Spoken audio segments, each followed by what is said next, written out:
Perfecto. Bueno, pues vamos a arrancar. Muchísimas gracias, Quique. Gracias por la presentación. Y bueno, primero que nada, muchísimas gracias a la asociación. Siempre es un honor, pues, ser invitado por nuestra casa, ¿no? Yo, desde que salí de posgrado, me afilié directamente a la asociación como esta parte de las cosas que tienes que hacer una vez terminando el posgrado, ¿no? El afiliarte y el certificarte, ¿no? Y bueno, siempre estás con esa historia de ver a las personas que están manejando la asociación, las personas que llevan la batuta en la odontología y en la endodoncia actual. Entonces, bueno, pues me da mucho gusto que la asociación haya pensado en mí para una conferencia virtual de este tamaño. Entonces, bueno, lo que vamos a ver el día de hoy, ya para empezar, o para ponernos en el asunto, pues es un resumen de años de trabajo. Como vieron en mi currículum, yo tengo, aparte de salir de la Universidad Intercontinental, que es una universidad con una alta carga protésica, yo después tomé un año más de residencia integral. Dicen por ahí mis colegas cercanos, soy un protesista de closet. Me gusta mucho la rehabilitación, me gusta saber de rehabilitación, y eso posiblemente me ha llevado a desarrollar, junto con un par de colegas más, este concepto del que les voy a hablar el día de hoy. Llevo toda la semana dándole vueltas a la presentación. El curso original es de 4 horas, bueno, era de 4 horas, ahora es de 6. Entonces, estuve tratando toda la semana de seleccionar como que los puntos más relevantes de esta filosofía de trabajo para podérselas presentar. Y como tal, es una filosofía de trabajo clínica.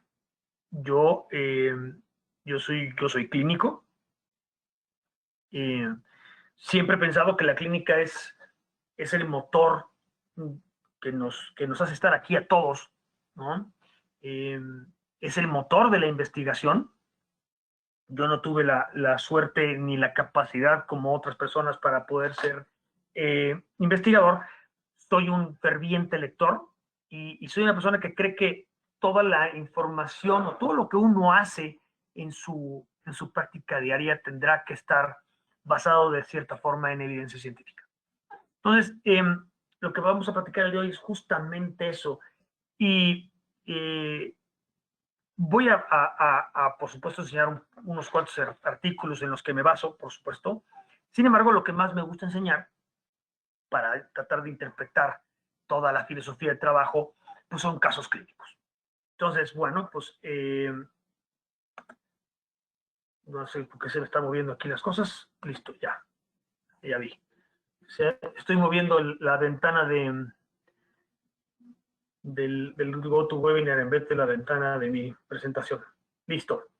Entonces, ¿qué les parece si empezamos con un caso clínico? ¿No?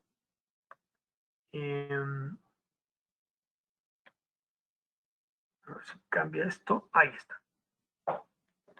Y voy a contar un poquito la historia.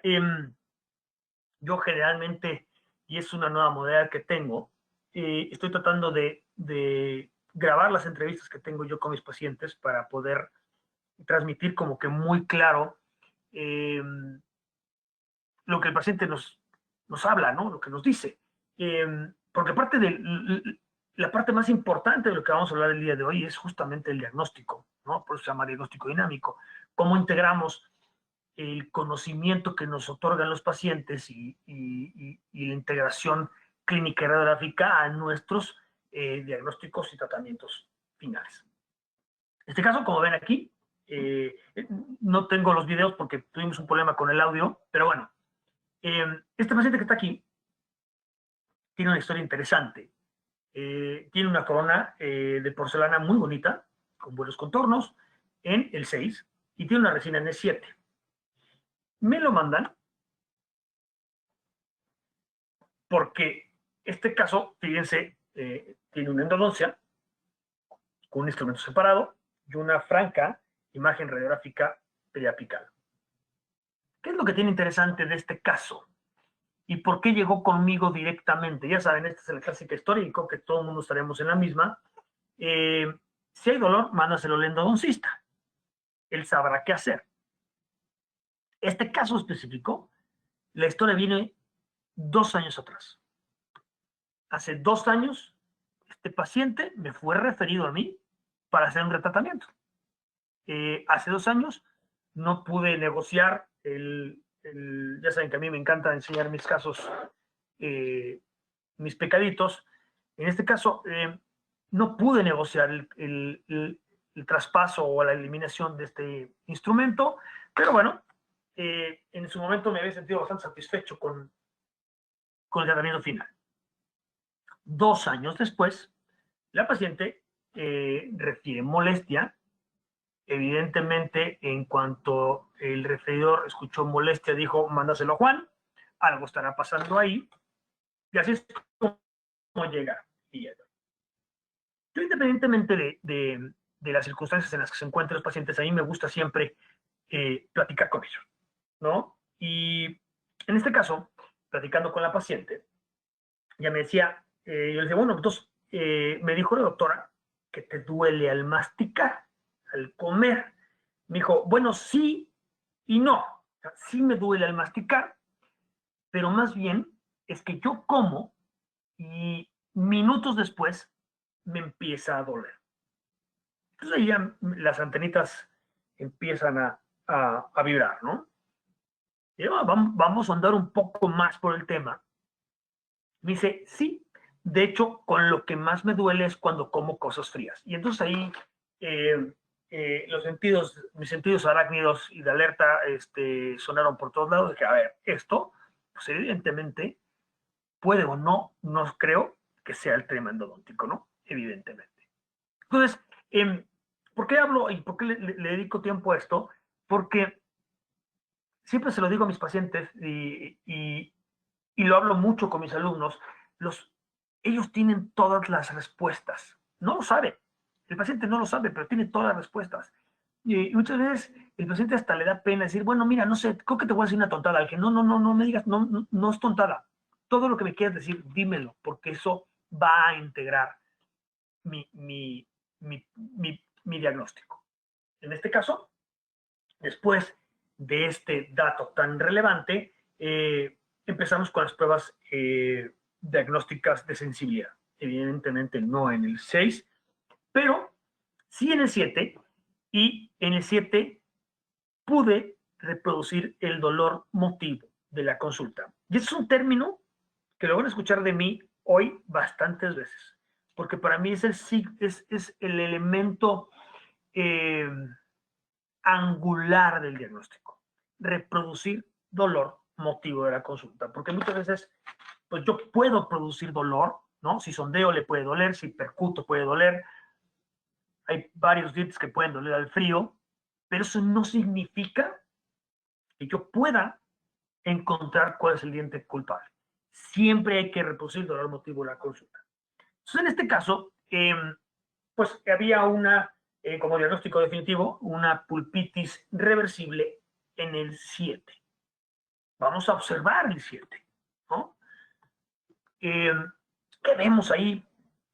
Pues vemos una resina, pues relativamente pequeña, que posiblemente con el tiempo ha ido perdiendo ajuste, se ven los bordes bastante claros, o sea, significa que ha perdido ahí cierta relevancia. Ahora, yo personalmente, yo veo este diente, tanto radiográficamente como clínicamente, digo, caray, he visto resinas peores, ¿no? Aquí siempre será extremadamente, se me fue el inglés, espérenme, hay que ser conservador, extremadamente conservador. alguna vez escuché esta frase que se me hace fantástico, lo decía un amigo periodoncista, decía que para la extracción siempre hay tiempo. Yo lo aplico a mi vida personal y digo, para la endodoncia siempre hay tiempo, ¿no? Es importante saber cuando voy a tocar un diente, y esto específicamente, esto va un poco dirigido hacia rehabilitadores, hacia práctica general, eh, eh, yo no puedo meter mano, no puedo tocar un solo diente sin saber las condiciones biológicas de la pulpa, ¿no? ¿Cuál es el diagnóstico de la pulpa del diente que voy a tratar? ¿No? Si es una pulpa sana, es una pulpa enferma, pues, porque de eso dependerá el pronóstico y el plan de tratamiento. En este caso, teníamos una pulpita irreversible. Entonces, bueno, lo que decidí hacer fue, primero, vamos a quitar la resina y vamos a ver qué nos encontramos debajo.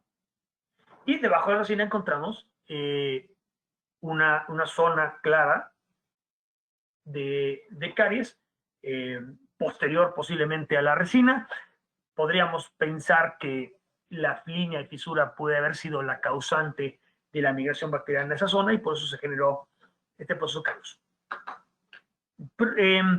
Ya tenemos el diagnóstico, ya tenemos la causa, ahora vamos a resolverlo. Una pulpita irreversible, lo que se hizo fue eliminar la totalidad de la resina, colocar en esta zona, la verdad que no tengo las fotografías porque me salieron borrosas, pero imagínense, coloqué Teracal, que es un cemento, es un material biocerámico con sus bemoles, tiene ciertos elementos que no tiene el biodentín y que no tiene el MTA, por ejemplo, pero para estos casos, como para recubrimientos indirectos, para mí es el instrumento, es el material que más me gusta.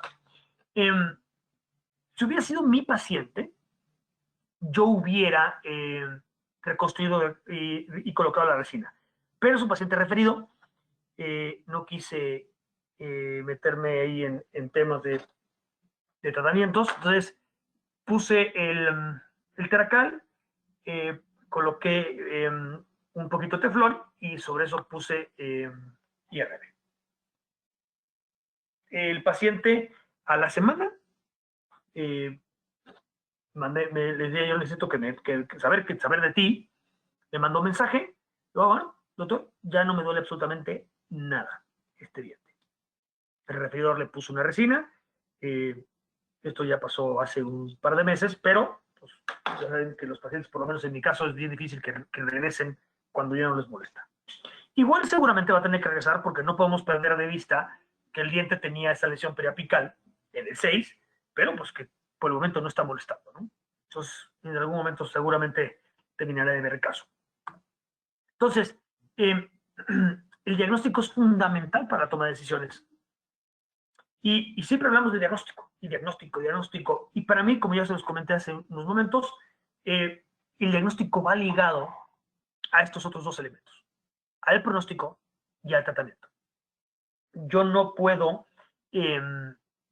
pensar en mi práctica privada sin contemplar estos tres elementos, ¿no? Yo tengo una patología, ya encontré la causa, puedo emitir o figurarme un tratamiento. Y ese tratamiento tengo que saber cuál es el pronóstico que le voy a dar a ese diente. Y esta parte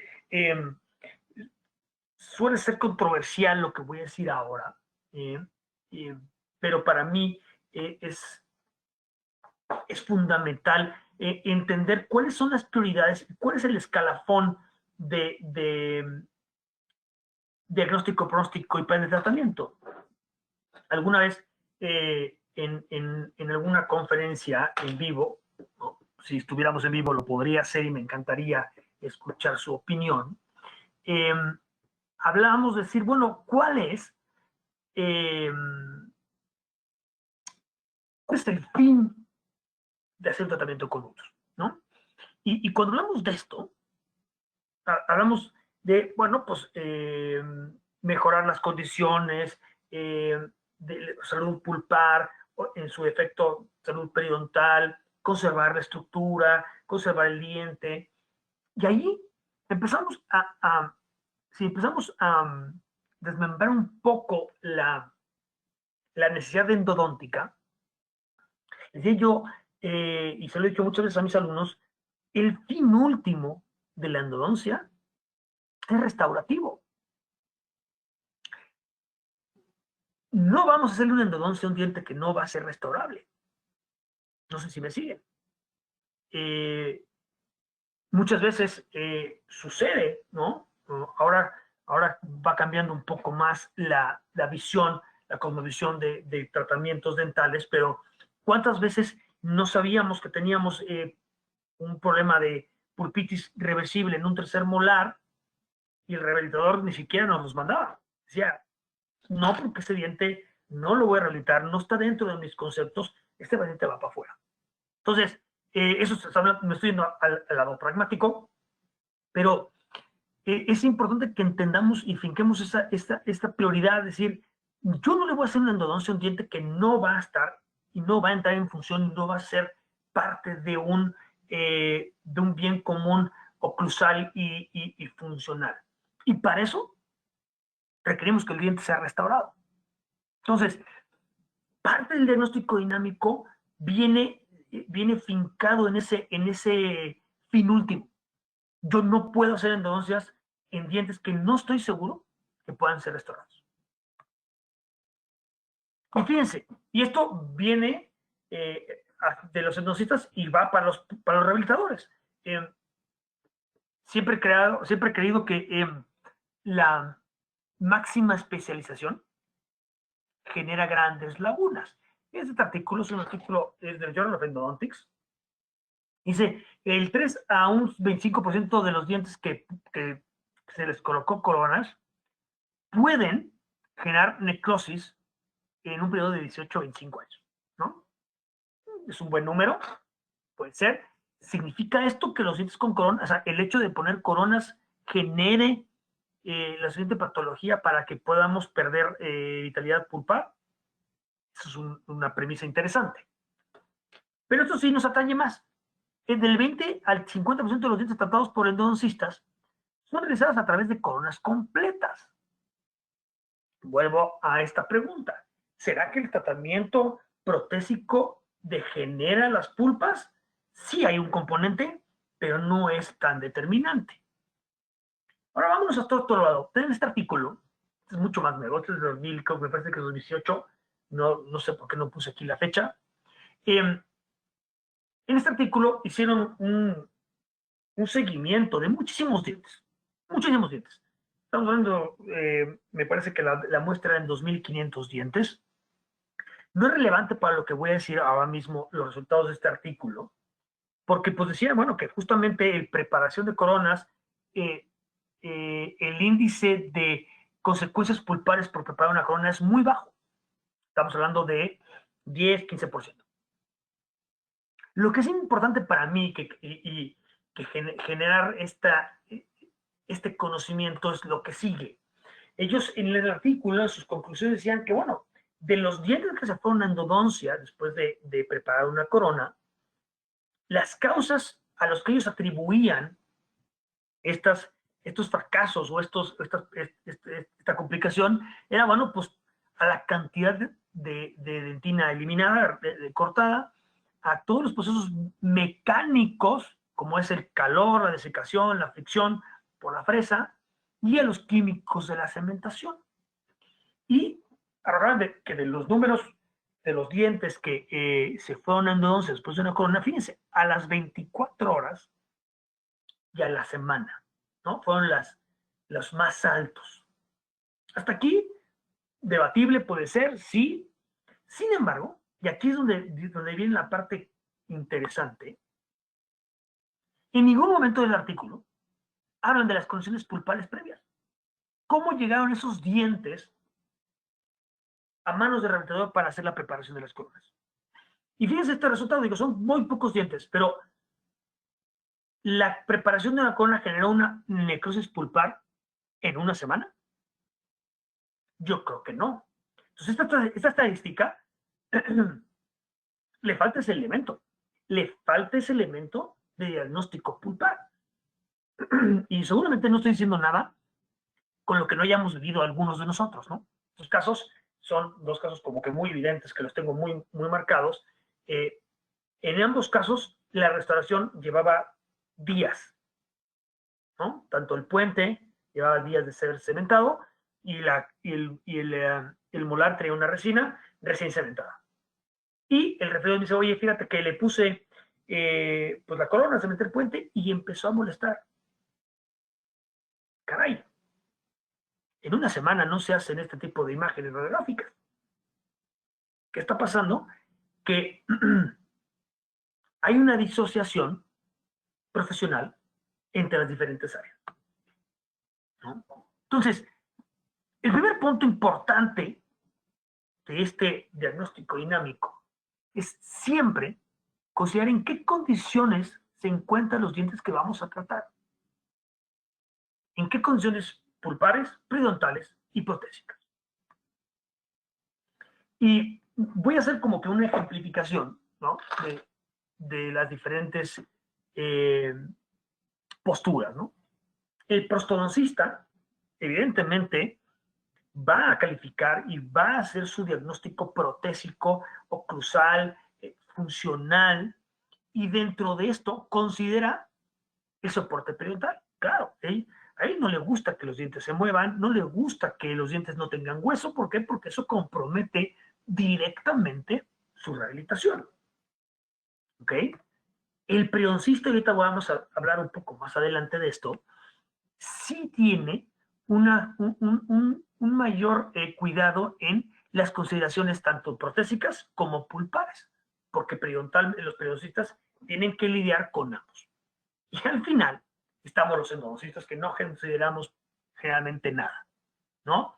El endodoncista, en muchas de las razones, se le refiere al paciente, necesitamos que le hagan la endodoncia, le hacemos la endodoncia, y es muy común ver casos con tratamientos de conductos en dientes con complicaciones protésicas, periodontales, ¿no?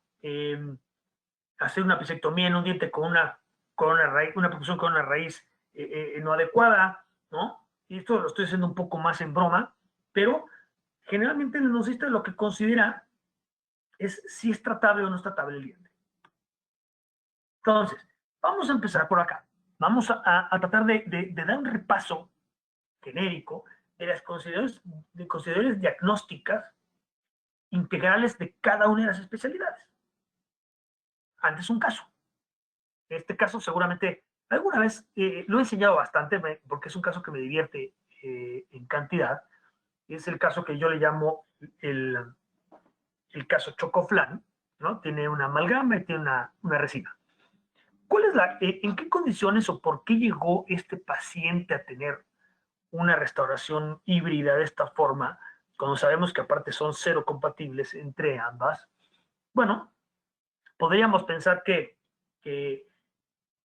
podríamos juzgar al dentista, ¿no? Podemos decir, seguramente que el dentista que le hizo, miren las cosas que feo, pero pues podríamos pensar también que el paciente llegó con una emergencia de un hueco y le dijo al doctor, no, póngame nada más algo rápido, yo después ya me arreglo, pero ahorita necesito que me tape. O sea, hay un crisol interesantísimo, ¿no? En cuestión de cómo llegan con nosotros los pacientes.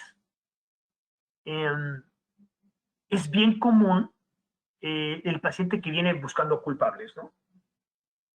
Yo suelo o trato de no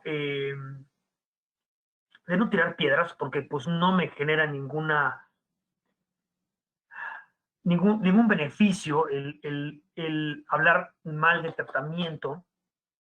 Que yo veo, estos generalmente yo lo que digo, bueno, pues mira, traes un tratamiento que está cumpliendo su cometido, hay que quitarlo y hay que hacer algo nuevo, ¿no? Ya no está funcionando. Y generalmente hay pacientes que dicen, bueno, doctor, ¿pero qué me está diciendo? ¿Que está mal hecho? ¿Por qué está fallando? ¿No? Y generalmente, cuando nos acorralan en ese elemento, pues te vienen diciendo, bueno, pues sí está mal hecho, porque pues aquí pusieron dos cosas, ¿no? Y muchas veces, si si cambias un poco la perspectiva al paciente, eh, las cosas pueden llegar a verse de forma diferente. Yo recuerdo uno de los doctores que más me enseñaron en la vida, no era endodoncista, era rehabilitador, fue mi primer mentor, el doctor Aquiles Brindis, en paz descanse. Él cuando llegaba un paciente por primera vez, era muy exhaustivo preguntando cada cuánto iba el paciente a sus revisiones, ¿no? ¿Cuándo fue la última vez que fue con el doctor? ¿Cada cuánto? Etcétera, etcétera, ¿no? Porque esa era información que ahí le servía después para decirle, oiga, doctor, pues ¿por qué se me cayó este puente? Pues porque tampoco fuiste a revisarte, ¿no? Es muy fácil decir, es que el doctor me lo hizo mal y después me estás diciendo que nunca más regresaste con él, ¿no? ¿Cómo mantuviste este diente? Entonces, son cosas que son importantes de ir integrando en este diagnóstico. En fin, en este caso el paciente venía con dolor a masticación, localizado en ese diente, eh, a las pruebas de sensibilidad pulpar no respondió. Por lo tanto, empezamos a hilar, ¿no? ¿Cuál podría ser la causa? Dentro de este diagnóstico dinámico, es fundamental no tomar una decisión clara hasta no tener todos los elementos. Y como lo dije hace un momento, yo ya sé qué tiene el paciente, yo ya sé cuál es la patología, ahora tengo que encontrar la causa. Si yo no encuentro la causa, corro riesgos altos de hacer un tratamiento que pueda llegar a fracasar. Entonces, dentro de este concepto, posiblemente me estoy adelantando un poco al diagnóstico de lo que voy a hablar el día de hoy, pero todos los casos tienen que, una vez encontrado el diagnóstico patología, hay que quitar toda la restauración, toda la caries y todo el tejido sin soporte. Siempre es una eh, tendencia matemática, es algo que de rigor el grupo de referidores con el que yo trabajo y yo hacemos. ¿Por qué? Porque de lo que nos quede de diente, podremos tomar decisiones de tratamiento y de pronóstico, ¿no? Alguna vez yo lo hice también y lo hacían mucho mis alumnos y yo siempre decía, ¿por qué no has quitado esa amalgama? Es que esa amalgama que dejo en esa pared me sirve para aislar. Si quito la amalgama, posiblemente ya no pueda aislar. Señor, eso es un gran foco rojo. Si yo no puedo aislar, posiblemente sea un diente que no pueda restaurar. Entonces, estoy haciendo una endodoncia en un diente que tiene un pronóstico reservado y que no sé si después cuando la quiten me digan, híjole, ¿sabes qué? Al final lo tenemos que quitar. Y entonces, fracasamos. Entonces, quitamos todo esto y miren qué aparece. Ahora sí, ya sé que tiene una peritonitis, ya sé que tiene una pulpitis irreversible con una peritonitis apical sintomática, y ahora ya sé cuál es la causa. Tiene una fisura por debajo de esta amalgama, de esta resina. El pronóstico de fisuras va a ser favorable o no, dependiendo de hacia dónde y qué tanto viaje esa fisura, ¿no? En este caso, viajaba periodontalmente por vestibular, digo, por distal, viajaba por debajo del hueso y entraba también por conducto. El pronóstico extremadamente pobre, ¿no? Extremadamente pobre porque es imposible que yo pueda generar una preparación que llegue tan abajo a cuidar esta fisura. Entonces, el diagnóstico es el primer paso para la toma de decisiones. Y para tomar las decisiones, vamos a hablar de las decisiones tanto periodontales, protésicas y endodónticas. Y esta triada, seguramente las personas que me han escuchado alguna vez se las deben de saber porque soy como un disco rayado con estos temas, tienen que cumplirse siempre. yo tengo que saber que este diente en cuestión, el que ustedes gusten y manden, tiene que ser protésicamente restaurable, periodontalmente mantenible y endodónticamente tratable. Si alguno de estos tres elementos no está presente, este diente de esta forma o en las condiciones en las que se presenta no puede ser mantenido en boca. Entonces, vamos con la parte más importante y posiblemente también la más sencilla. Y digo más importante porque aunque yo soy endodoncista y a eso me dedico, todos mis esfuerzos van direccionados a esta otra parte, al diente restaurado, a restaurar el diente. Entonces, ¿qué es lo que un restaurador, un rehabilitador, requiere de mi diente para que sea restaurable? Y definitivamente el punto más importante es este: suficiente estructura para soportar y proveer efecto férula. Efecto férula aquí en México, el resto del mundo, efecto ferrule, que es algo que me acabo de, llevo poco tiempo de conocer esa diferencia, pero bueno. ¿Y qué es esa estructura suficiente? El canon nos dice que son 360 grados de pared de 2 milímetros de alto por 1 milímetro de ancho. ¿Ok? Entonces, bajo ese entendido, la fotografía que tengo aquí en pantalla significa que es un diente que se tiene que extraer, ¿no? ¿Por qué? Porque no tengo ese suficiente efecto férula en la parte distal. Y aquí es donde empieza a cambiar un poco la historia. Este concepto de efecto férula es un concepto acuñado para retención mecánica metal-porcelana, ¿no? ¿Sigue siendo vigente? Sí, por supuesto. Siempre que yo tenga efecto férula, ¿voy a tener mejor pronóstico? Sí. Sin embargo, y esto les voy a decir cuál es, antes de seguir adelante, les voy a decir por qué. Este diente tiene una preparación de corona ideal.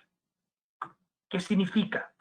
Que tengo 4 milímetros de altura desde la línea de terminación hasta el punto cúspide. Y esos 4 milímetros son los que nos van a generar retención mecánica al desalojo. Por lo tanto, el efecto férula nos dice que con 2 milímetros que yo tenga de diente, puedo incorporar con un poste en una reconstrucción otros 2 milímetros para completar estos 4 milímetros de retención mecánica, metal, porcelana. Las nuevas técnicas adhesivas, los nuevos conceptos de odontología biomimética han cambiado en algunos elementos este canon. Entonces, nos dice en por ejemplo, esta revisión nos dice que no necesariamente tienes que tener ese efecto férula 365 grados. ¿Ok? Con 1 metro de altura, de un milímetro de altura es suficiente para generar un efecto férula completo. Y hay otros artículos en este metaanálisis que te dicen, si tú no tienes efecto férula completo, las paredes importantes para tener y para mantener siempre serán bucal y lingual. Si he de perder una pared, prefiero que sea la distal o la mesial, específicamente la mesial. ¿Ok? Las paredes que siempre tienen que estar, 1 milímetro aunque sea, son bucal y lingual. No me voy a meter mucho más en este tema, esto es más como de rehabilitación, pero les dejo esta información como decir, bueno, ¿qué tanta cantidad de estructura tengo aquí para saber si puedo o no puedo? ¿No? Todo esto que les estoy comentando de paredes perdidas, etcétera, es un concepto extremadamente nuevo. Yo personalmente les puedo decir que estoy aprendiendo esta nueva tendencia, se llama odontología biomimética, y que basan mucho su retención en interior de las cámaras pulpares y muchísimo de adhesión. ¿Ok? Ahora bien, una vez que estamos claros con el tema del efecto férula, hay otro punto sumamente relevante para los rehabilitadores para saber si eso no es viable este diente, y es la caries. Un paciente con alto índice de caries es un paciente con pocas probabilidades protésicas. Hay todo una clasificación eh, de caries, es el famoso ICTAS, que nos habla desde caries incipientes hasta caries severas, dependiendo de la localización.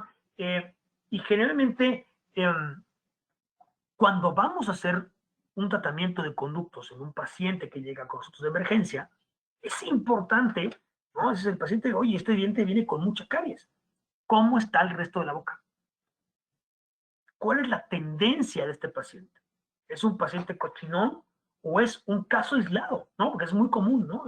Me pasa muy seguido un paciente joven, de repente una chica de 27, 28 años, que tiene toda la arcada completa, con una buena armonía de arcada, y solamente tiene un diente con mucha caries. Puede suceder. Pero un caso como este paciente, voy a regresar, ¿no?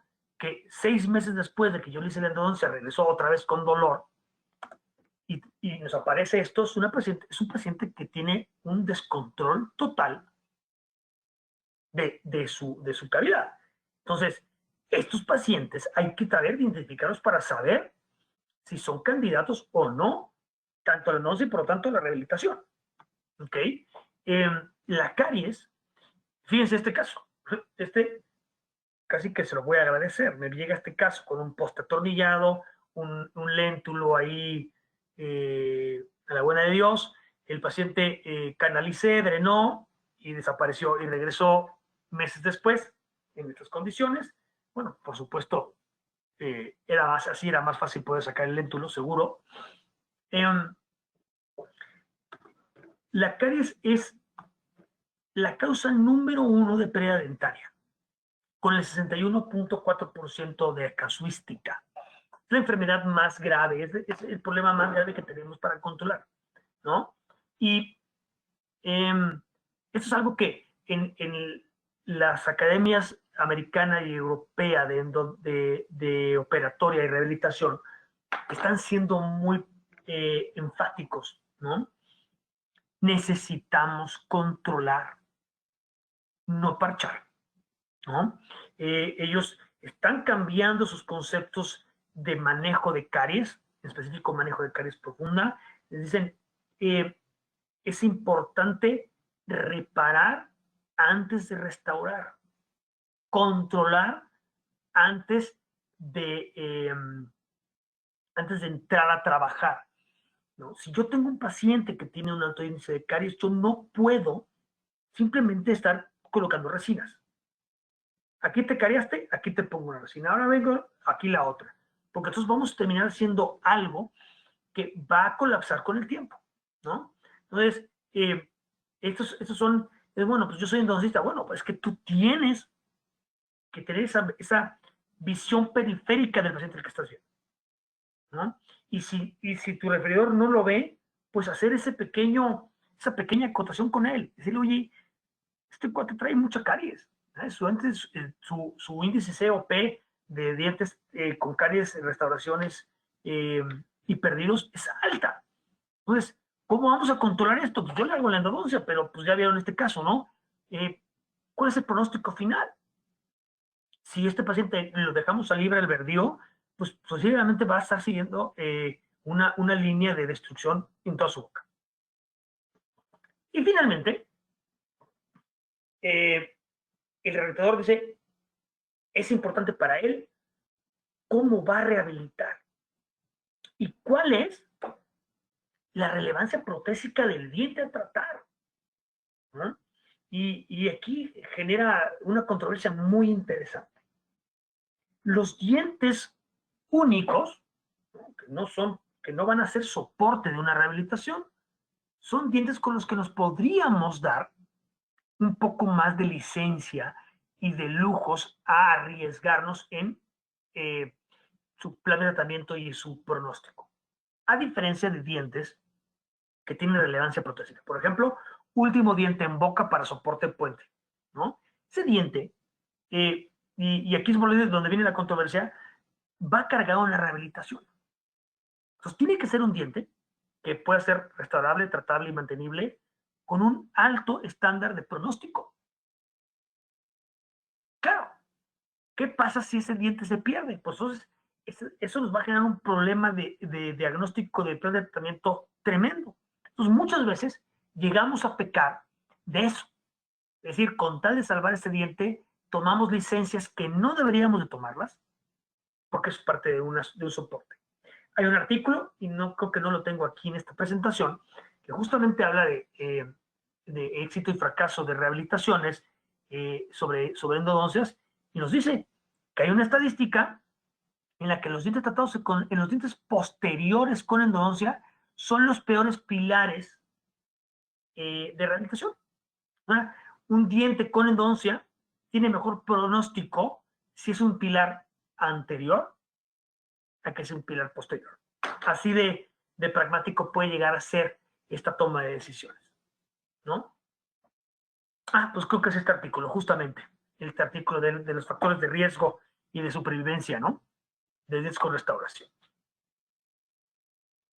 Y entonces se nos presentan este tipo de cosas. Este paciente tiene, o tenía en ese momento, 1 año y medio con su rehabilitación. Si me permiten, la rehabilitación espectacularmente bien ajustada. Puente metal porcelana, muy bien puesto, pero empezamos a torcernos cuando vemos los postes y los tratamientos de conductos.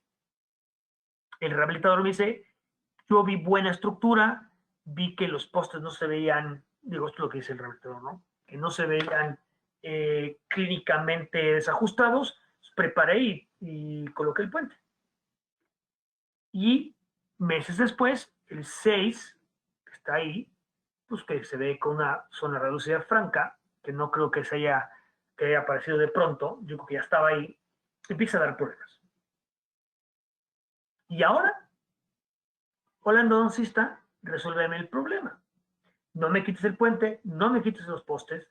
Les voy a ser sincero, yo solamente tengo esta radiografía, este referidor no lo conocía, este era el primer caso que me mandaba, y más bien fue el último caso que me mandó, porque le dije yo aquí este caso, o quitamos los puentes y intentamos hacer el tratamiento, quirúrgicamente es muy complicado este caso. El paciente tenía muy poca apertura, está el seno muy cerca, la relación, fíjense, corona-raíz, que eso aparte me lo voy a saltar ahora, dicen que, dice el canon, que la relación corona-raíz mínima para un soporte de distal de un puente tendría que ser 1:1. Aquí estamos posiblemente 1:1 en una raíz cónica fusionada con el peor pronóstico. Si yo entro y quito 3 milímetros de gutta percha, aquí digo de diente, y hago mi retratamiento apical, estoy dejando en una proporción 1.5, 1 o hasta puede ser 2, 1.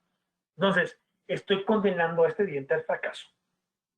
Después de hablar con todas estas cosas, decirle, por eso yo creo que es importante que saquemos el puente, pues no llegamos a nada y pues hasta ahí llegó la historia, ¿no? Pero esas son las cosas que tendremos que valorar, ¿no? En este otro caso, este caso es muy interesante. Hablando de, ¿es restaurable o no es restaurable? Si ustedes ven esta radiografía y dicen, ¿le pueden hacer la endodoncia? Por supuesto que sí. Ahora vamos a ver clínicamente. Trae una restauración así, de aquella manera, ¿no? Craquelada esta resina, ¿de cuánto tiempo? No lo sé, ¿no? Ahí es donde dices, ¿qué responsabilidad lleva el paciente de esto? Esto no se rompió ayer, ¿no? Pero no fue al dentista para que le hicieran revisiones. Pero en fin, este paciente se presenta con mucho dolor a la masticación, ¿no? El paciente no puede ni siquiera tocarse con la lengua. Gráficamente pudiésemos pensar que encontramos una zona radiolúcida periapical. Entonces, ya sabemos qué es lo que tiene el paciente, es una necrosis pulpar con peritonitis apical sintomática. Ahora necesitamos saber cuál es la causa. Y no sé si lo ven, entre endodoncistas estamos, seguramente ya saltó a la vista, pero aquí hay algo raro. ¿no? Aquí se ve una zona reducida que me llama la atención. Bucalmente, aquí vemos que aquí hay una zona de pérdida de continuidad del esmalte. Vamos a trabajar. Vamos a quitar toda la caries, toda la restauración y todo el tejido sin soporte. Y de lo que nos quede, tomaremos decisiones. Y ese es el proceso. En este caso, una grapa especial con bocados apicales para exponer el diente. Es uno de los parámetros que utilizamos, ¿no?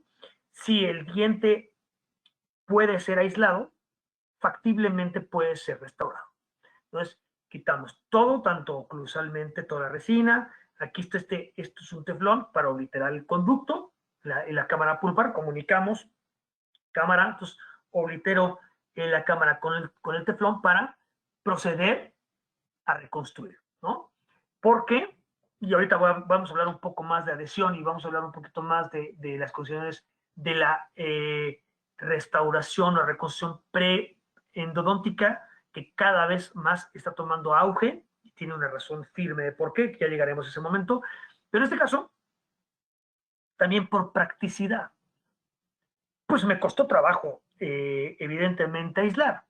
Entonces, si cada vez que ven el paciente tengo que aislar de esta forma, va a ser una pesadilla. Entonces, mejor reconstruyo con una buena resina para que entonces la siguiente vez que vea pueda poner una grapa de la más normal. Entonces, bueno, reconstruimos la parte vestibular y una vez que colocamos banda matriz y reconstruimos también la parte proximal.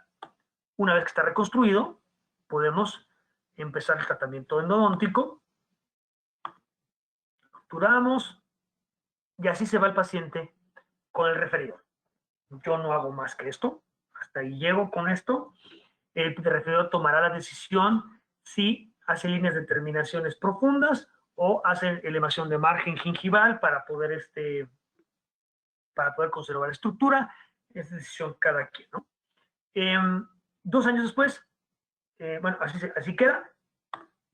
2 años después, el paciente regresa con pues una zona preapical reparada, sin dolor, sin sintomatología. Podríamos pensar que ahí hay unos desajustes en la corona, pero bueno, funcionando un poco. ¿Ok? Hasta aquí vamos bien, espero que sí. No tengo interacción, entonces no lo sé.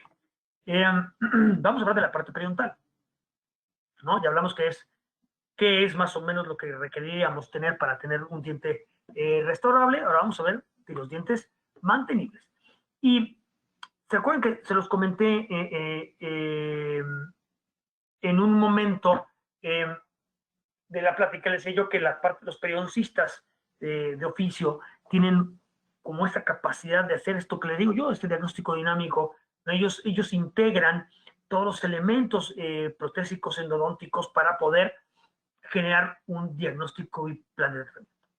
Y fíjense, esto que ustedes ven aquí en pantalla son de las cosas que ellos periodontalmente valoran, ¿no? Pérdida de inserción, involucración de furcas, pérdida vertical de hueso, evidentemente, cómo está oclusalmente el paciente, proximidad radicular, retención mecánica de placa, raíz corta, raíz fusionada, entre muchas otras cosas, ¿no? Malposición, donde también van a entrar, por ejemplo, tratamientos de endodoncia mal realizados, zonas redalúcidas periapicales, inflamación pulpar, mala restauración, ¿no? Todas esas cosas ellos lo integran y dan una calificación, ¿no? Bueno, aceptable, cuestionable o sin esperanza. ¿Ok? Ese es su diagnóstico y ese es su pronóstico el primer día.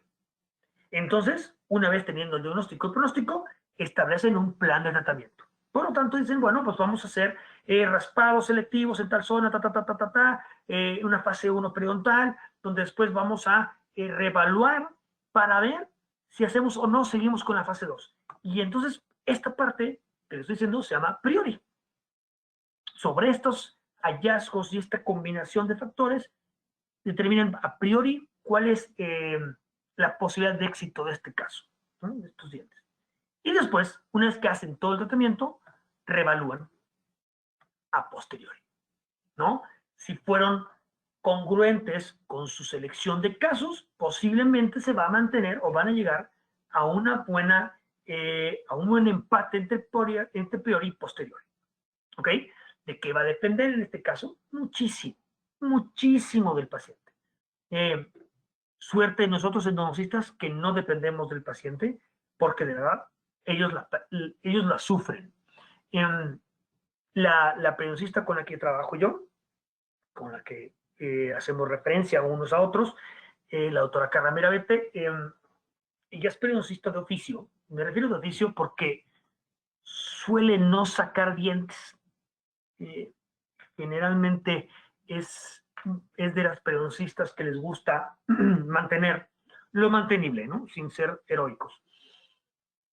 Y tiene esa ventaja de capacidad de estimulación del paciente, donde yo cuando le mando a un paciente, puede pasar 1, 2, posiblemente hasta 3 meses sin que yo vea al paciente de regreso. Pero eso sí, sé que cuando el paciente está en mi lista de pacientes, sé que el paciente ya cambió. El paciente ya tiene conciencia de su salud bucal, ya se lava mejor, y entonces todo lo que hagamos aquí es como un lienzo nuevo donde vamos a poder trabajar de forma completamente diferente, ¿no? Entonces, la evaluación periodontal se va a calificar el diente de acuerdo a la conjunción de factores involucrados, ¿no? Voy a quitar tantito este elemento. Estoy enseñando casos extremadamente ridículos, ¿no? Pero posiblemente este diente tendría peor pronóstico si estuviera necrótico con periodontitis apical sintomática que si fuera vital. Lo mismo pasará acá, ¿ok? La relevancia protésica y los factores generales son fundamentales. Ojo, lo mismo, lo que he repetido varias veces. ¿Qué va a hacer este diente? ¿Cuál es la función que va a tener en boca? ¿No? Y voy a quitar otra de esas cosas. ¿Conservar esto fue una buena decisión? Es que si me perdí ese diente, la brecha protésica era muy grande, entonces ya no me cabía el puente. ¿Y esta es una buena solución? No, por supuesto. No, por supuesto. ¿No? Lo que decía yo, a veces sacrificamos el pronóstico por la reparación inmediata, ¿no? Pero pensemos que un puente de fijo de 4 unidades no es cualquier cosa, como para que al mes, a los 2 meses o a un año, ¿no? El diente fracase. Muchas veces me genera mucha gracia, ¿no? Pacientes que de repente tienen con una corona desajustada, que está causando problemas, caries, etcétera, y dice, bueno, pues te la tengo que quitar, ¿no? Bueno, pues la verdad que ya me duró 2 añitos. ¡Wow! Yo quiero saber quién te convenció de que una restauración, cueste lo que cueste, está bien que dure 2 años, ¿no? Y esta parte, lo pongo en rojo porque es sumamente importante lo que voy a decir. El plan de tratamiento dependerá de las capacidades y conocimientos del operador. ¿A qué voy? Si tus conocimientos son periodontales, posiblemente optarás de mejor gana que yo, que soy endodoncista, por la extracción y colocación de implantes. No sé si me explico. Entonces, es que el periodoncista o el rehabilitador son unos crueles y son personas más. No, simplemente su conocimiento, su campo de acción les permite controlar mejor la extracción y la colocación del implante que hacer la endodoncia. De ahí la importancia del trabajo en equipo. De ahí la importancia de tener comunicación entre especialidades. Y de ahí la importancia que yo, endodoncista, tenga conocimientos fuertes, tanto periodontales como protésicos, para poder dialogar y llegar a esa decisión, ¿no? Es decir, yo creo que yo puedo hacer este tratamiento de conductos, yo puedo quitar esta punta de gutapercha de plata y creo que lo puedo trabajar, tú no te preocupes. ¿Por qué? Porque mira la protección coronar raíz, tienes buen soporte óseo, tienes buena estructura, creo que vale la pena. ¿Me explico? ¿Para dónde voy? Los periodistas dicen que la predictividad de posteriori en dientes con pronóstico bueno fue de 81%, mientras que los dientes con cuestionable el 35%. ¿Qué significa? Y esto generalmente lo atribuyen al paciente. Si el paciente no es cooperador, no cambia sus hábitos, los dientes con pronóstico cuestionable van a perderse. ¿Ok? Entonces, un diente con pronóstico cuestionable, ¿lo escogeríamos como soporte de un puente fijo? Posiblemente no. A menos que el paciente haya cambiado y haya mejorado sus capacidades para podernos asegurar que esto tiene cierto futuro. De todas las cosas que se involucran en un problema periodontal, la involucración de furcas, valga la redundancia, la involucración de furca y la pérdida de inserción son los factores importantes o principales para la pérdida dentaria, ¿no? Un paciente periodontal que está aquí porque pues no se sabe lavar, imagínense cuando ahora se le expone la furca. Si era difícil para él lavarse los dientes con un problema de furca, con un problema de inserción donde se están generando bolsas, va a ser todavía mucho más difícil, ¿no? Y todos los artículos concuerdan en esto. Si el paciente no está involucrado, si el paciente no es consciente y no tiene compromiso, el problema periodontal va a seguir adelante. ¿Ok? Entonces podemos poner hasta un implante así, ¿no? Fíjense este caso. Este caso es un caso muy, muy interesante que engloba un poco todo lo que hemos estado platicando hasta el día de hoy. Este caso, es un paciente con periodonto reducido. ¿Qué significa periodonto reducido? Es un paciente que ya tuvo problema periodontal, o tiene un problema periodontal, porque la enfermedad periodontal es incurable, pero está controlado. Es periodonto reducido, ¿por qué? Porque ya perdió hueso, ya perdió encía, pero la encía y el hueso que están sanos. ¿Ok? Este paciente pasó por muchos meses de tratamientos periodontales, es un paciente proactivo, es un paciente que cambió, ¿no?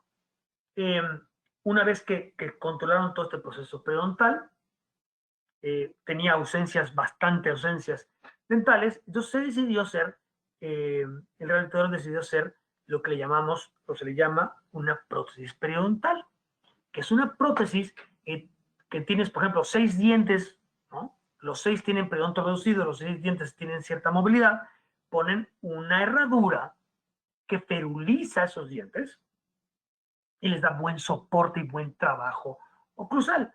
De hecho, estas cerraduras periodontales son tan eficaces que muchas veces, años después, cuando quitan estas prótesis, los dientes ya no tienen movilidad. Entonces, todo suena muy bonito, ¿no? Es un paciente cooperador, como digo, es un paciente sano, ya le cementaron su puente, su herradura periodontal, y prácticamente una o 2 semanas después, no recuerdo bien, el paciente viene con un aumento de volumen por vestibular de este diente. Periodontalmente sano, no hay bolsas, ¿no? Hay un problema de purca, pero pues no está pasando nada por ahí. Y entonces, pues cuando no sabemos qué hacer, ¿a quién vamos a llamar? Pues al endodoncista. Que te revise el endodoncista a ver si es por ahí. Y por supuesto que era por ahí.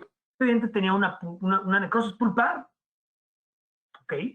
Pero ¿quién le preguntó, quién se tomó la molestia de hacer pruebas de sensibilidad dentaria en los dientes que iban a trabajar? Nadie. ¿Por qué? Porque no lo estilan, porque no sé, no os puedo decir cuál es la razón de por qué les da pereza a los rehabilitadores hacerlo, pero así es lo que pasa. Y entonces, tremendo problema. Toda una prótesis periodontal depende de que el endodoncista pueda hacer un acceso conservador, encontrar conductos, instrumentarlos, irrigar, limpiar, sellar y que las cosas funcionen. Porque ahora sí, si este diente no funciona, toda la rehabilitación que pagó el paciente, no sé, 150, 200 mil, 300 mil pesos, no sé cuánto haya sido, se va a ir al caño si no se puede resolver este tratamiento. Entonces, vean la importancia de un buen diagnóstico completo, ¿no? Y aquí, ahí estamos, una relación 1 a 1 es lo mínimo indispensable para poder ser soporte de puente. Si yo a este diente le tengo que hacer una apicectomía, estoy comprometiendo seriamente el pronóstico del diente. ¿Ok?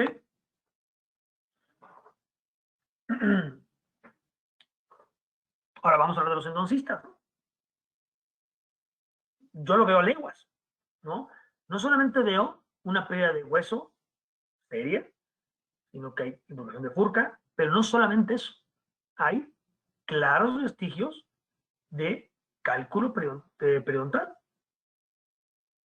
¿En qué momento esto terminó así, sin diagnóstico, sin limpieza, sin nada por el momento, ¿no? Entonces, yo digo que a veces nos gusta quejarnos de las otras especialidades, pero nosotros también cometemos pecadillos. Entonces, ¿cuál será el pronóstico de esto? No lo sé. No sé, este es un caso, llegó a mí de una forma insospechada. Con unas cubas se los podré contar en otra ocasión. El caso es que a mí, no sé si llegó con un periodoncista después, yo creo que este diente está perdido, es un diente que tiene posiblemente exarro a nivel hasta periapical, no sé qué movilidad tenga, ¿no? Pero mala decisión. Vean este caso, el problema periodontal aquí nos funcionó. Y ya estoy empezando a integrar problemas periodontales y problemas protésicos, ¿no? El paciente llega con esta maravillosa protección de IRM y el paciente lo vio de emergencia el rehabilitador, abrió, despulpó, hizo algo ahí y me lo manda. Y esas son las condiciones en las que me lo manda, ¿no? El paciente trae aquí todavía un poquito de carne asada con cilantro, perejil, ¿no? Estas condiciones no son las condiciones óptimas para poder hacer un negocio. Yo voy a hacer este diagnóstico dinámico donde voy a hacer los 3 pasos para contestarme las 3 enigmas. Hago los 3 pasos que son eliminar caries, eliminar tejidos y soporte y eliminar restauración. Y entonces que lo tenga fuera, todo eso voy a valorar si es tratable, mantenible y restaurable. Espero que me vayan siguiendo. Entonces, paso número 1, quitamos amalgama y quitamos esta restauración de IRM. Pero me sigue generando mucho problema el sobrecontorno que tiene esta resina. Todavía sigue teniendo ahí el perejil. Bueno, no sé si es un pepinillo, no sé qué es. No me acuerdo, no lo probé. Entonces, lo que voy a hacer aquí es entrar con una fresa y contornear esta resina. No es mi trabajo en este momento quitar la resina, que valdría la pena muchísimo quitar esa resina espantosa que tiene ese diente, pero bueno, no es mi labor, no es para lo que me están llamando a mí. Yo tengo que concentrarme en mi parte, que es ser endodoncista, entonces voy a trabajar en esa parte. Una vez que yo quité todo esto, más o menos contorneado, hago un alargamiento con electrobisturí para exponer tejido sano. Y entonces valoro, digo, sí, tratable, realmente se ve perfectamente que puedo tratar ese diente con endodoncia. Si yo pude exponer mi margen gingival es periodontalmente viable y pues tengo la siguiente estructura para poder restaurar. Ahora, manos a la obra. Vamos a reconstruir y vamos a hacer el tratamiento con luz. ¿Por qué voy a reconstruir? Más adelante les voy a decir por qué es importante reconstruir previo a la endodoncia. Ahí está reconstruido, tengo mi acceso, conductometrías, pruebas de punta, y así termina, ¿no? Y generamos esto, que es punto de contacto. Uno de los factores importantes, no solamente el control del campo petrolero, sino también el punto de contacto. Y voy a hablar un poco de punto de contacto. ¿Por qué es importante? Es uno de los puntos valiosos de la reconstrucción endodóntica. Esta puede ser pre o post, ¿no? No importa. El chiste es que el diente con la endodoncia tiene que irse rehabilitado. Tiene que traer un punto de oclusión, ¿ok? ¿Qué pasa? Estos 2 dientes, se genera una caries, y entonces como pierde esa área de contacto, ese punto de contacto, el diente se colapsa. Y esto genera problemas a grandes rasgos en periodonto, en la parte oclusal y en la cara. ¿Ok? Periodontalmente, tengan la curiosidad de hacerlo. Dientes con falta de área de contacto, punto de contacto, por mucho tiempo, generalmente debajo de esto hay pérdida de inserción y hay bolsas. Evidentemente, esto tiene que ver con que el empaquetamiento se encuentra en extrema relación con el espacio interproximal. Si yo tengo un espacio donde se me empaqueta el alimento, no lo puedo limpiar, se va a fermentar, va a haber bacterias y voy a generar una irritación que va a perder el hueso y por lo tanto se va a generar una bolsa. Matemático. Es matemático. ¿Ok? Y hay un caso, hay una circunstancia todavía mucho más compleja que se llama que cuando esto sucede en un diente que tiene proximidad radicular, las cosas se ponen tan feas como una extracción. Y fíjense, voy a hacer este ejemplo. Este caso me lo mandan a mí, así. El paciente nunca tuvo problemas, se le formó una caries interproximal, lo que me cuenta el paciente, le hicieron esta endodoncia y le pusieron esta restauración. ¿Vale? Bien. Ahora, a partir de ahí, el paciente tiene molestia. Y tiene molestia, y tiene molestia, y tiene molestia. Me lo mandan a mí para que yo le haga la endodoncia al 6. Yo hago mi diagnóstico y el diente 6 a las pruebas de sensibilidad responde también como cualquier otro premolar, un molar del lado contrario, etcétera. Es un diente sano, sin involucración de ningún tipo.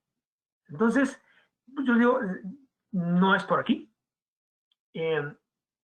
Pero yo pude reproducir el dolor motivo de la consulta. ¿Se acuerdan?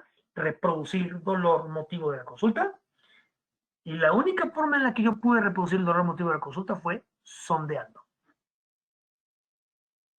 Y cuando yo sondeo interproximal, ahí duele.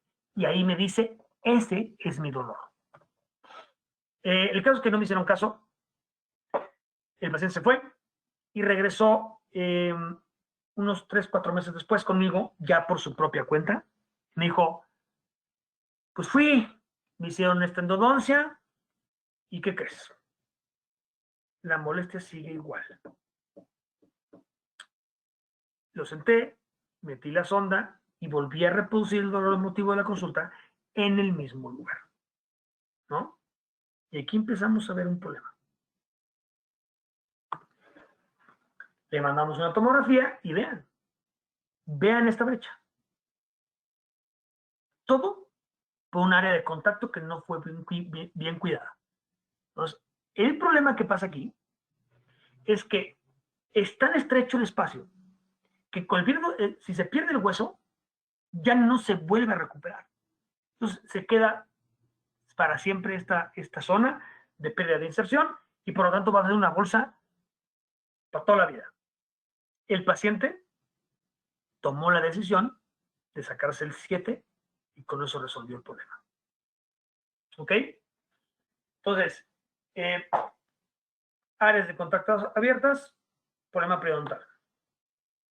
Área de contacto abierta, problema periodontal. ¿Ok? Y fíjense, no, sí es aquí. Esto lo hacemos nosotros. ¿No? Y les voy a enseñar una serie de radiografías mías de hace unos muchos años, 10 años, antes de que yo migrara a lo que hago ahora, donde pues yo terminaba mi endodoncia, ponía teflón, o en ese caso, yo creo que en esa época era algodón, y cambio. Y todos mis dientes los mandaba yo con aperturas, ¿no? Aproximadamente abiertos, vean este casito por acá. Entonces, ¿qué pasa con una caries profunda que no es restaurable? Digo, no es restaurada. Les decía yo, voy a seguir un poquito más rápido con esto. La definición es una enfermedad contagiosa, infección de contagiosa. Ya lo de contagiosa se está erradicando en los últimos foros de control de caries y caries profunda, pero sí tienen una prevalencia tremenda, ¿no? sobre todo interproximal. A nivel interproximal es el número 1 de la caries, donde más rápido se forma. ¿Por qué? Porque los pacientes somos perezosos, no usamos hilo dental, y entonces es ahí donde más se acumula placa y puede ser que por ahí tengamos el problema. Entonces, si yo hago la endodoncia y no reconstruyo esto, voy a generar un problema de colapsión, de que se colapsen los dientes, y no solamente eso. Vean esta otra parte, pero menos no es esto, esta parte, que es el punto que yo quería llegar. En este artículo, son 2 artículos muy interesantes acerca de la función orgánica del punto de contacto. Y nos dice que cuando yo mastico, los puntos de contactores de contacto van a generar van a establecer un balance de fuerzas entre los dientes que va a permitir que la fuerza de la masticación se disperse hacia apical y mantenga los dientes en posición. ¿Ok? Esta fuerza, estamos hablando de una dispersión de entre 40 y 130 micrones de fuerza entre dientes. ¿Ok? ¿Qué pasa entonces cuando yo hago una cavidad? Aquí tengo el balance de fuerzas, aquí tengo balance de fuerzas, pero aquí ya no. Entonces, la fuerza excesiva aquí, ¿hacia dónde se va a ir? Y este artículo justamente nos dice, y fíjense, este artículo habla de dientes con endodoncia. Los dientes tratados con endodoncia que tienen falta de área de contacto tienen mayor propensión a ser fracturados que los que sí lo tienen. ¿Por qué? Porque al no tener esta pared, las fuerzas se distribuyen hacia las paredes bucal y lingual, generando una especie de cantilever, y va a hacer que aumente la flexión cuspidia y por lo tanto se puedan fracturar. Así. ¿Vamos bien? Espero que sí. ¿No? Estamos hablando un poco de los factores protésicos periodontales. Ahora vamos a hablar rápido de los factores endodónticos, ¿no? En cuestión del diagnóstico. Y nosotros nos medimos por éxito y fracaso, ¿no? Varios artículos hablan acerca de éxito y fracaso, ¿no? Vamos a tomar estos, por ejemplo, ¿no? Vamos a hablar de que pues, el éxito de una endodoncia puede ir entre el 92 y 86%, dependiendo de las causas y las circunstancias del diente, ¿no? La presencia de radiolucencia periapical es uno de los factores predeterminantes para disminuir el fracaso endodóntico, bueno, disminuir el porcentaje de éxito. Y es muy interesante que estos artículos 2003-2004 son muy parecidos a Sjögren del 90. Donde ha cambiado es en retratamientos, ¿no? El tratamiento Sjögren hablaba en 1990 de que el tratamiento tenía un pésimo pronóstico del 62%, mientras que ahora estamos hablando de entre 97 y 78. ¿Ok? Y hablamos de las lesiones periapicales y hablamos de que es cuando tenemos lesiones, tenemos imagen radiográfica, es cuando el pronóstico es más pobre. Y es lo que más nos gusta, ¿no? Porque son los que nos gusta enseñar de cómo, miren cómo reparó, qué padre, ¿no? Ahora, cuando hablamos de éxito y fracaso, bueno, solamente el 12% de los dientes extraídos deben a causas endodónticas, ¿no? ¿Se acuerdan cuál es la causa número 1 con el 60 y tantos %? 10. ¿Ok? Sin embargo, cuando tenemos otros elementos alrededor de este diente, es los que hacen sumatoria. En este caso, lo que acabo de decir, la falta de contactos interproximales. Fíjense, del 24 al 35% de los dientes tratados endodónticamente fueron extraídos por no tener protección cuspidia. Claro, en la estadística de otros artículos es que son dientes con endodoncia. Sí, pero el fracaso no fue endodóntico, fue restaurativo. Fue una falla protésica. ¿Ok? Vamos a compararlos con los implantes. Los dientes tratados endodónticamente y los implantes poseen el mismo porcentaje de éxito. Para algunas personas puede ser que eso genere una mayor propensión a colocar implantes porque involucran menos procesos. Entonces vamos a regalarle ese punto a los implantes. Por otro lado, fíjense, y este es un punto bien denso, bien serio. Más del 50% de los implantes presentan mucositis o periimplantitis, que es inflamación ya sea de la encía o de la encía y el hueso. ¿Ok? El problema con la periodontitis es que es una enfermedad incurable. Si tú generas periimplantitis en un diente, vas a estar con sangrado y molestias posiblemente por toda tu vida. Y eso es algo que nadie lo comenta. El caso es que, a diferencia de un implante con un periimplantitis, un diente con endodoncia que está fallando, todavía tenemos un adicional, un procedimiento que nos puede dar entre el 69 y el 86% de éxito. ¿Ok? Punto para la endodoncia. Aquí está ese ejemplo. Miren. Ahora, la resección radicular contra implantes. Buen artículo. 75% de éxito en el segundo molar inferior. Las demás raíces tienen 95 y 100% de éxito. Si haces un buen tratamiento de misección y haces una buena restauración, tienes buen porcentaje de éxito. Los implantes en segundo molar, que es más o menos por donde andamos acá, tiene 85% de éxito. ¿Ok? Sin embargo, sigue siendo nuestro diente.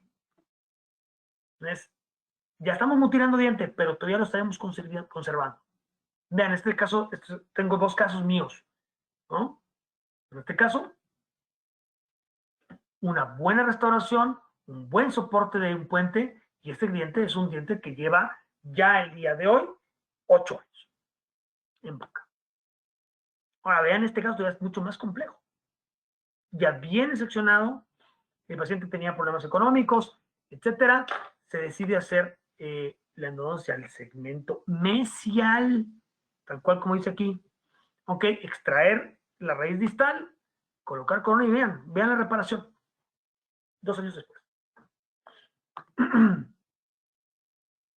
No es suficiente. Vamos a la cirugía apical, ¿no? Otro punto más, otro valor más. Y esto Kim lo decía, ¿no? 91% de éxito a un año y 96% después de 5 o 7 años, siempre y cuando hagamos los procedimientos como tal cual, ¿no? Entonces, ¿por qué estoy hablando de todo esto? Porque es importante el éxito endodóntico. Sabemos que tenemos buena posibilidad de éxito y tenemos que defenderlo. Fíjense este caso. Este caso es un paciente que llega con molestia a la masticación. ¿Qué creen? El paciente lleva una corona recién puesta, muy bien ajustada, en una pésima endodoncia, ¿no? Entonces, claro, ahora todo recae en mí. Y aquí me decía el rehabilitador, me gustaría que no hicieras la endodoncia a través de la corona. Le digo, bueno, a mí también, o no, no lo sé. Hay que valorar, ¿no? ¿Qué encontramos? Bueno, pues encontramos un tratamiento de conductos bastante eficiente, con buenas miras a que pueda ser rehabilitable, retratable. Sin embargo, la dirección de este conducto me llama mucho la atención. Entonces, yo puedo llegar a pensar que este diente, este conducto está transportado, tenemos una franca lesión periapical. ¿Qué hacer? Nos vamos directamente a la vasectomía y le damos gusto al rehabilitador, o intentamos el retratamiento. Pero si intentamos el tratamiento y no puedo encontrar un conducto porque está desviado, pues voy a tener un problema con el rehabilitador porque decir, oye, ¿qué crees? Hice el tratamiento, pero pues vamos a tener que hacer la vasectomía. Entonces, ¿qué hacemos? Bueno, pues vamos a mandar eh, una tomografía, play, y vamos a evaluar. Y aquí vemos dónde están los conductos. Y de pronto, más adelante, sigan aquí, vean cómo aquí hay conducto. No solamente el conducto, hay un istmo. ¿No ven? Entonces yo veo que sí hay capacidad de que pueda yo entrar y limpiar. Entonces tomamos la decisión de entrar vía coronaria, encontramos conductos, limpiamos y obturamos, con todo y el cacho de vida. Entonces, esa decisión endodóntica, el diagnóstico completo, dinámico, nos ayudó a tomar le llamo yo, esta decisión de mínima invasión, ¿no? hicimos algo mucho más conservador que hacer una pisectomía, ¿no? Lo mismo acá. Es un caso que me mandan a mí. Bueno, es que necesitamos, es un referido ya un poco más versado.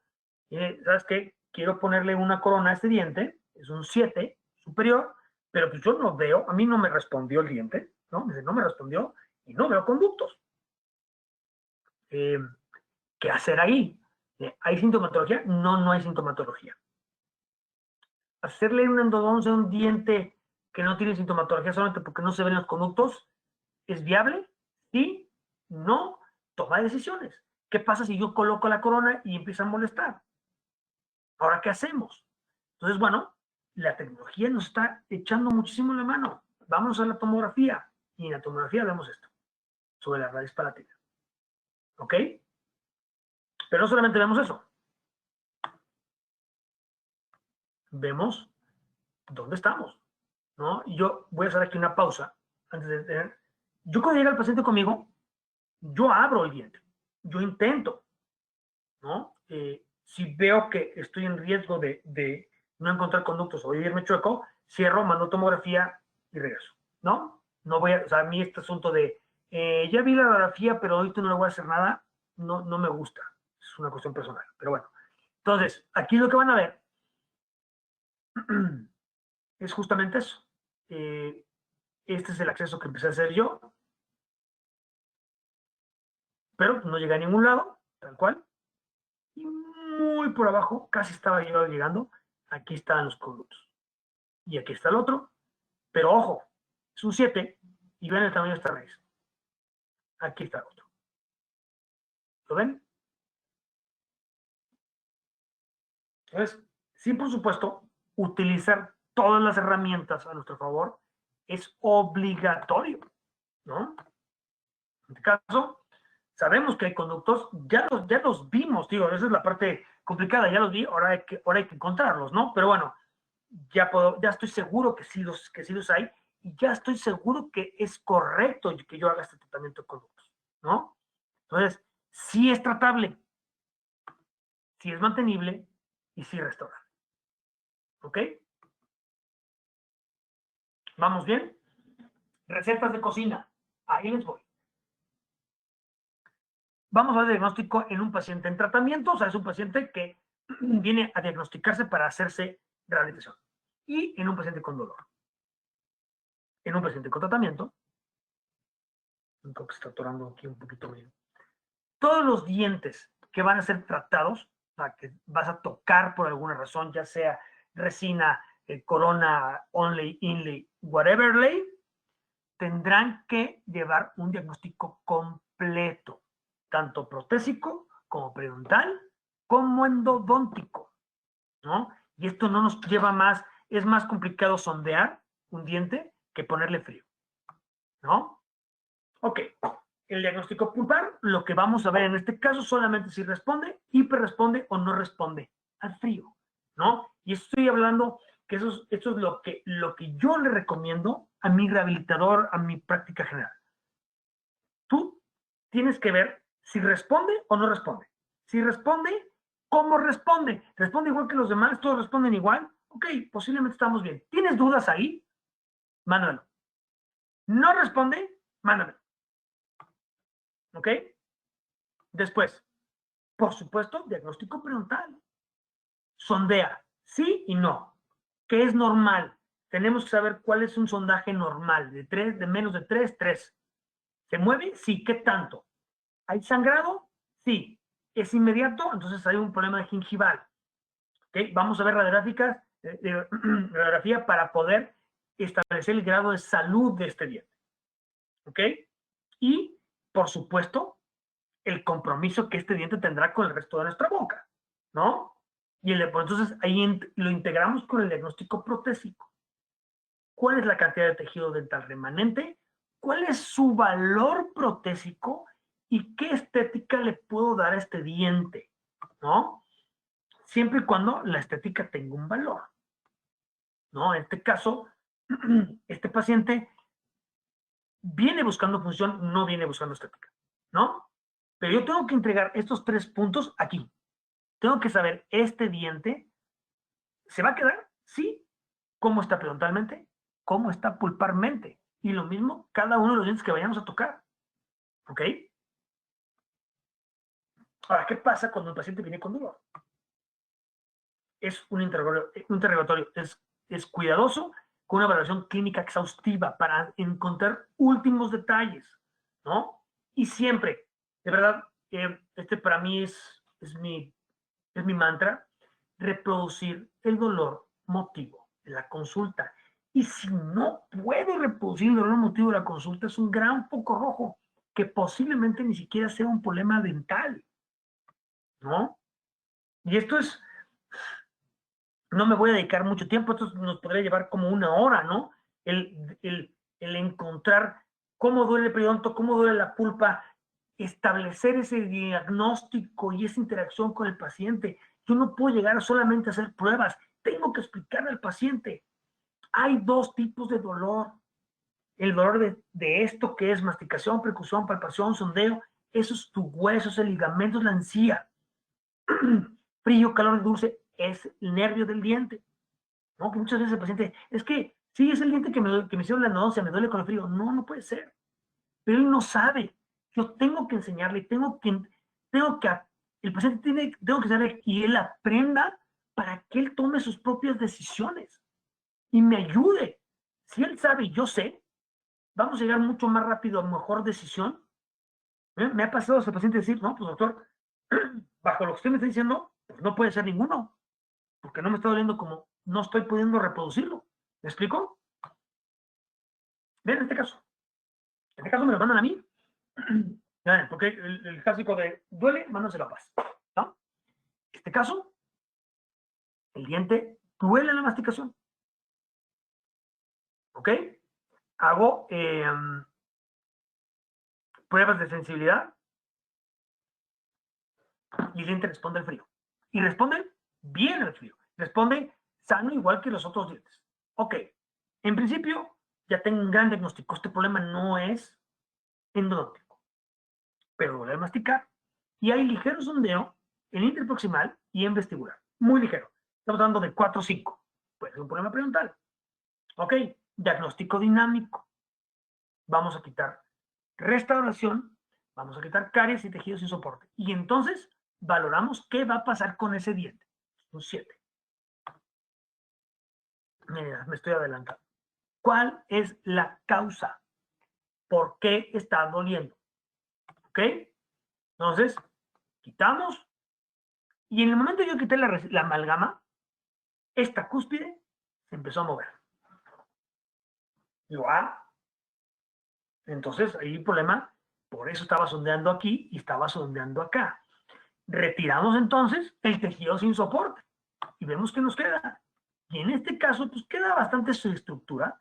Evidentemente, ya no es un trabajo para mí, ¿no?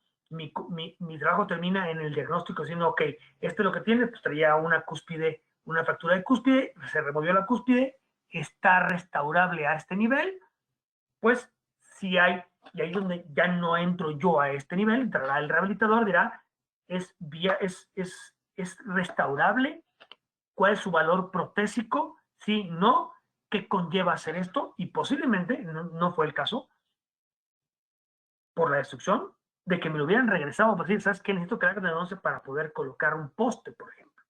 ¿Ok? Pero eso ya dependerá, ya tenemos el diagnóstico, nos falta el tratamiento y el pronóstico. ¿Ok? Vean, este otro caso. Este paciente, voy a contar la historia muy rápido, es mi paciente más divertido, le llamo yo el rompemuelas, viene de emergencia conmigo le sacamos este diente, no fui yo, fue el periodoncista. ¿Por qué? Porque estaba roto, le ponen injerto de hueso, venía con mucha inflamación, etcétera. Se le pasa la anestesia y me habla y me dice, me sigue doliendo igual de perro. Pues regresate. Y a las pruebas de sensibilidad, este diente vuelto loco del dolor, como pulpitis irreversible aguda. ¿Ok? Vamos a ver cuál es la causa, porque vean, ¿no? Una restauración sencillita, bastante lejos de la cámara pulpar. ¿Qué está pasando aquí? Pues vamos a y yo sé que soy como disco rayado, quitamos caries, quitamos tejidos de soporte, quitamos restauración, y ¿qué nos encontramos? Fisura. 2 dientes fisurados de una sola sentada.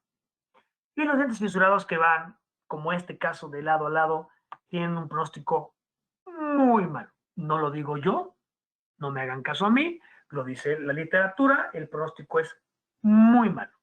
Ni atravesando postes, ni colocando coronas. Eso lo que nos va a funcionar es que nos va a mantener el diente en su lugar.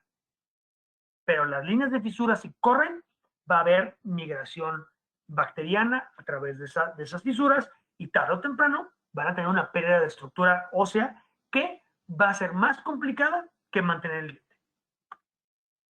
¿Ok? Casos complicados.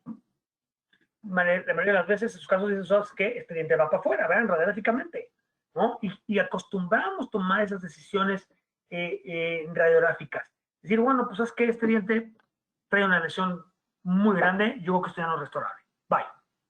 No, vamos a quitar caries, vamos a quitar tejido, y entonces veamos si es mantenible, restaurable y tratable. Y ahí va.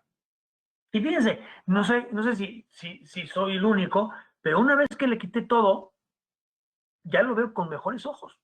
Al final ya no hay tanta estructura perdida. Tengo 1, 2 paredes bastante completas. Vamos a ver qué podemos hacer. Si yo puedo reconstruir este diente, yo lo puedo mantener. Entonces, quitamos todo esto. Aquí se hizo un pequeño alargamiento coronario y reconstruí. Miren la reconstrucción. Y otro beneficio, ¿no? Aislar esto es una pesadilla, aislar esto es una maravilla. Con cualquier grapa vamos a poder hacer este aislamiento. Entonces, ya reconstruí, puedo hacer la endodoncia y listo, ¿no? Y entonces el rehabilitador tomará decisiones protésicas para este caso, ¿no? Y voy a poner este ejemplo. Este mismo diente, con esta pérdida de estructura, si este diente no estuviera y lo hubiéramos en estado para poste, ¿hubiera sido viable? Posiblemente no. Pero como es un solo diente, tiene un gran pronóstico, ¿no? ¿Por qué? Porque pues este diente va a requerir sí o sí una restauración eh, de protección cuspida posterior para tener un buen pronóstico. Vean este otro. Y este es un caso que alguna vez lo enseñé, se volvió una pesadilla por andar jugando al héroe. Primero que nada, control de caries. Tenemos 2 dientes, tiene una caries bastante grande. Según la clasificación de ICTAS, debe ser un 3, un 4, 5 posiblemente. 5, 6, 4, 5. Acá. Y aquí todavía tiene caries también. ¿Ok? Entonces, primero control de caries. Vamos a quitar tejidos sin soporte y vamos a evaluar qué es lo que nos queda. Como os digo yo muchas veces a mis pacientes, yo soy endodoncista, pero mi trabajo real es no hacer endodoncias. Y esto va a un grado mucho más profundo, que tiene que ver con el ciclo protésico, que es algo que está ahora mismo muy en boga y que tiene un fundamento en la mínima invasión muy interesante. Y este concepto te dice que cuando tú comienzas quitando una caries y poniendo una restauración, acabas de activarle a este diente su ciclo protésico. ¿Qué significa? Que tarde o temprano este diente puede ser que lo pierdas por fatiga protésica. ¿A qué voy? Si yo tengo 12 años y me hacen una amalgama en un 6, posiblemente a los 15, 16, 20 años, esa amalgama fracase, una caries. Entonces voy a tener que quitar esa amalgama y voy a hacer un aumento de cavidad mayor. Y vamos a poner una incrustación. A los 30 y tantos años, 40 años, puede ser que esa amalgama, esa incrustación, también fracase. Y entonces ahora vamos a necesitar una endodoncia, una corona. Para los 60 años posiblemente el diente se pierda. Y estoy siendo sumamente amable con el ciclo protésico de este diente. Pero si yo puedo Cuando hablan del ciclo protóxico, uno de los elementos más complejos del ciclo protóxico es el tratamiento de conductos. ¿Por qué? Porque un diente tratado endodónticamente, sí, por supuesto, tiene desventajas ante un diente que no lo es, por pérdida de estructura y por muchos otros elementos. Entonces, mi chamba, mi trabajo, sí o sí, es tratar de no hacer tratamientos de conducto. ¿Ok? Entonces, bueno, aislamos, empezamos a quitar tejido. El 6, el 7, por supuesto, con la caries que tenía, obviamente comunicamos. En este caso, la misma historia. Yo aquí, y ahorita voy a explicar por qué, yo hago una pequeña pulpotomía con agua solamente para controlar sangrado. Oblitero con un teflón y entonces coloco mi instrumental para poder llevar a cabo la rehabilitación de la pared que me falta. ¿Ok? Una vez que reconstruyo la primero, me voy al segundo y también lo reconstruyo. En este caso, colocamos no fue Biodentin, fue Teracal. Ahorita voy a hablar si es un poquito de él. Y entonces, una vez reconstruido, puedo empezar a hacer mi endodoncia. ¿Qué hice aquí? Pues aquí no sé qué, hice 2 procedimientos, me quedaron burbujas, se me llevó la resina fluida hacia el interior del conducto, se imaginarán la pesadilla que fue, pero bueno, lo llegamos a buen término. Hice la endodoncia en el diente que tendría que hacer y conservé este diente. ¿Por qué? Porque este diente traía pulpitis irreversible y este traía diagnóstico de pulpa sana. Es un elemento importante para mí. ¿Ok? Ya no entré al premolar porque ya no me corresponde. A mí me mandaban estos dientes porque pensaban que los 2 dientes iban para endodoncia. ¿Ok? Pero el diagnóstico de este diente me ayudó a tomar decisiones de conservar la estructura, conservar el diente y no hacer el tratamiento de conductos. En este caso, semanas después, el diente a las pruebas de sensibilidad responde bien, tomamos una buena decisión. ¿Ok? Este diente, por supuesto, va a requerir una restauración posterior, sí, por supuesto. ¿Ok? Ahora, he estado hablando de la reconstrucción preendodóntica. Y esto viene a colación de estos artículos y estos artículos. ¿Ok? Y no solamente estos artículos, sino estos artículos, donde hablan de la deficiencia estructural de la dentina después del hipoclorito de sodio. Dicen, el uso prolongado de ETA y de combinación con hipoclorito de sodio provoca una superficie erosionada de la dentina superficial que disminuye la formación de adhesión. ¿Por qué? Uno de los principales elementos o el elemento cúspide de la adhesión es que exista colágeno. Y la colágeno es un tejido orgánico que se va a disminuir o se va a diluir con el hipoclorito de sodio. Entonces, si yo no tengo colágeno porque se lo llevé el hipoclorito de sodio, no voy a tener adhesión. Durante muchos años he hablado de este tema. La gente que me conoce sabe que es uno de mis temas favoritos. Y, y siempre fue un tema de controversia y de pelea con colegas. Sin embargo, este mes, una de las personas, una de las autoridades más grandes de la adhesión, el doctor Pascal Mañé, habla justamente de esto. Habla de la necesidad de adherir previo al tratamiento con otros. Ellos le llaman una biobase, ¿no? Quitan caries y sellan con adhesivo y con una resina fluida toda la superficie dentinaria. Y después hacen un acceso endodóntico para proteger la dentina. Hacer una buena adhesión, es una dentina limpia, sana, genera una buena adhesión y entonces hago mi tratamiento con uso a través de un nuevo acceso. De verdad, esto es lo que estoy diciendo, ¿no? Esta es odontología de punta a punta a punta. ¿Vale? Ahora bien, fíjense en este caso. Y ya estamos casi terminando de la plática del día de hoy. Ya hasta me estoy quedando rojo.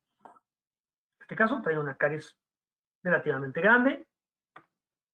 Misma historia. Aquí, esto es una matriz que yo utilizo para no tocar el diente contigo y no estar chafando los dientes. Quitamos caries, empezamos a trabajar poco a poco, cada vez más, y es un concepto de la nueva filosofía de trabajo de caries.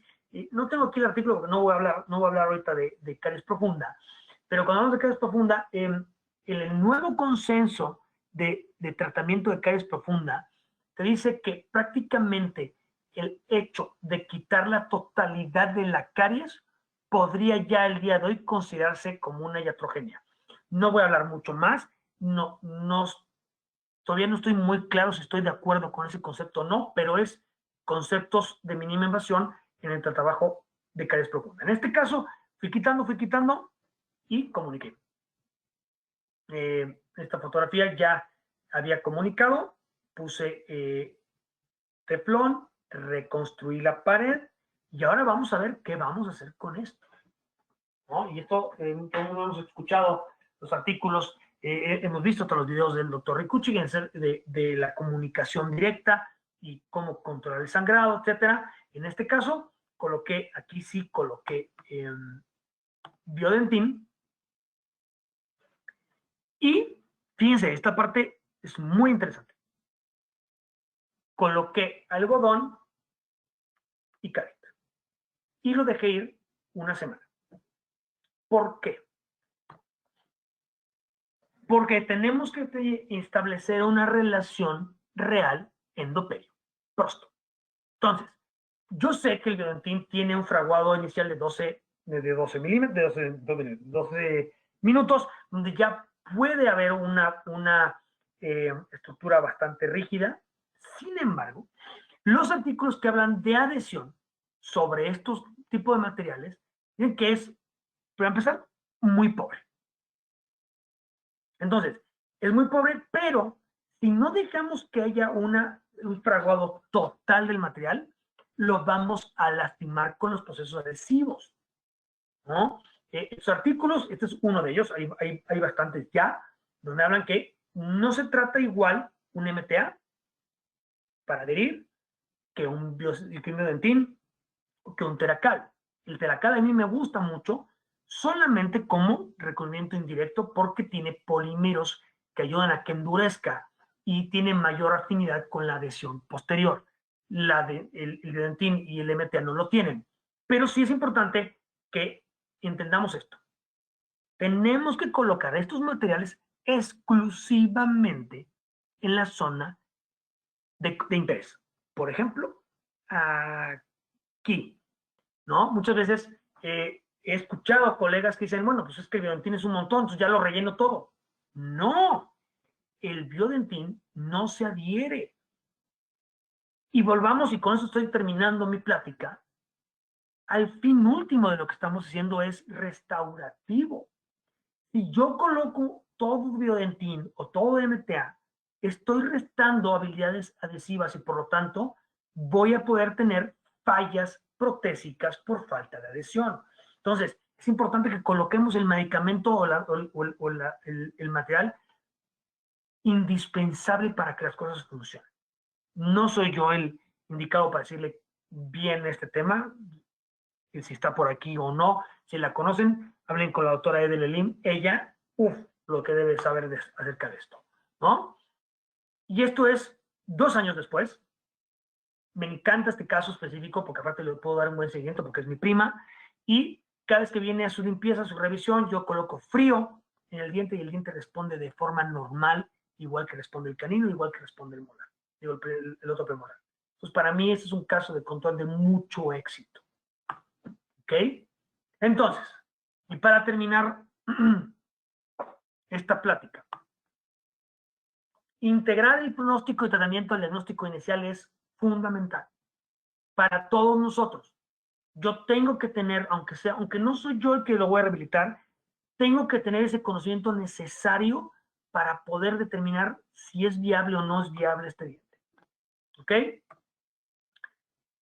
El compromiso del paciente y la capacidad de monitoreo es muy importante.